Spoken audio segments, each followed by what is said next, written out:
Hello everyone, good afternoon. કેમ છો તમે બધા? આઈ હોપ તમે બધા મજામાં જશો.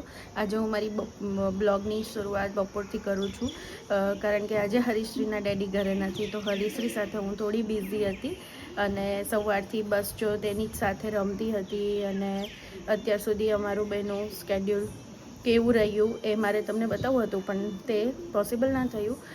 બસ જો હવે હું લંચ બનાવવા માટે ફ્રી થઈ છું, તો જસ્ટ ફટાફટ લંચ બનાવીએ.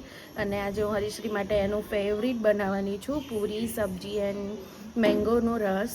તો એને તે બહુ ભાવે છે, હરીશ્રી બહુ એન્જોય કરે છે.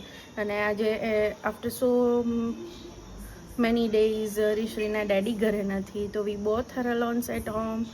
તો જોઈએ હવે હરીશ્રી સાથે આપણો આજનો દિવસ કેવો રહે છે. તો આગળ તમને બતાવતી રહીશ કે હવે અમે શું કરીએ છીએ.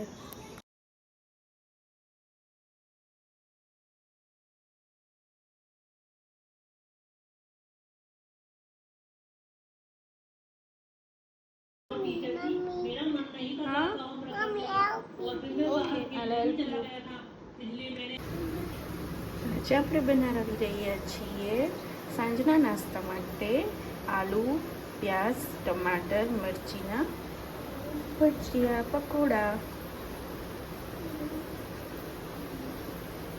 હરીશ્રી માટે અહીંયા ચિપ્સ બનાવી રહી છું અને આ બધીને અમારા માટે પ્રેપ કરીને રાખી લીધું છે.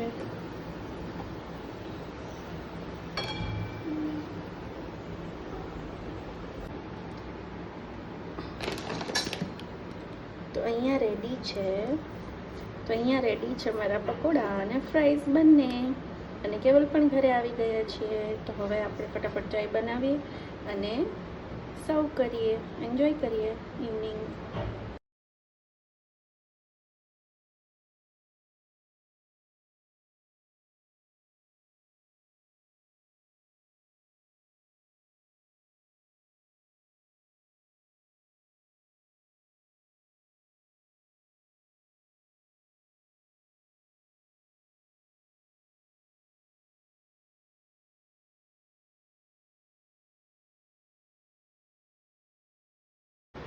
તો મેં અહીંયા ધૂપ દીવા પણ કરી લીધા છે અને હવે હું અમારું મંદિર છે અને મેં જો ધૂપ દીવા કરી લીધા છે, ઇવનિંગ ટાઈમ થઈ ગયો છે, તો હવે હું ડિનર બનાવીશ. ચાલો તો મળીએ ડિનર પર. તો આજે હું બનાવી રહી છું દૂધી બટેકાની સબ્જી. તો એના માટે મેં તેલ ગરમ થવા માટે રાખી દીધું છે અને આજનું મેન્યુ છે દૂધી બટેકાની સબ્જી, ખીચડી અને રોટલી. અને હરીશ્રી માટે એઝ ઓલવેઝ ભાખરી જ બનાવવાની હોય. ચાલો બધાય જમવા, અને અમારી ભાષામાં કહીએ તો વાળું કરવા.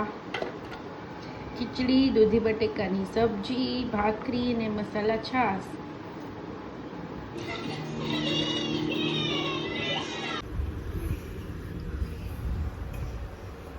જો તો બરાબર આવે છે. Good night everyone. જય માતાજી, જય દ્વારકાધીશ. હવે આપણે કાલે મળીશું.